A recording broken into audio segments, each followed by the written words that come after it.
Он потратил 3 недели, чтобы нарисовать ветер.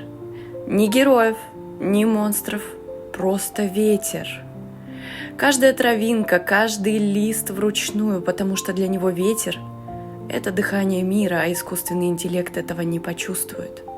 Он говорил: если ты не видишь, как ветер гладит лицо ребенка, ты не видишь человека. Миядзаки не снимает мультфильмы, он напоминает нам, что мир живой. Напишите, а что вы заметили в мире сегодня?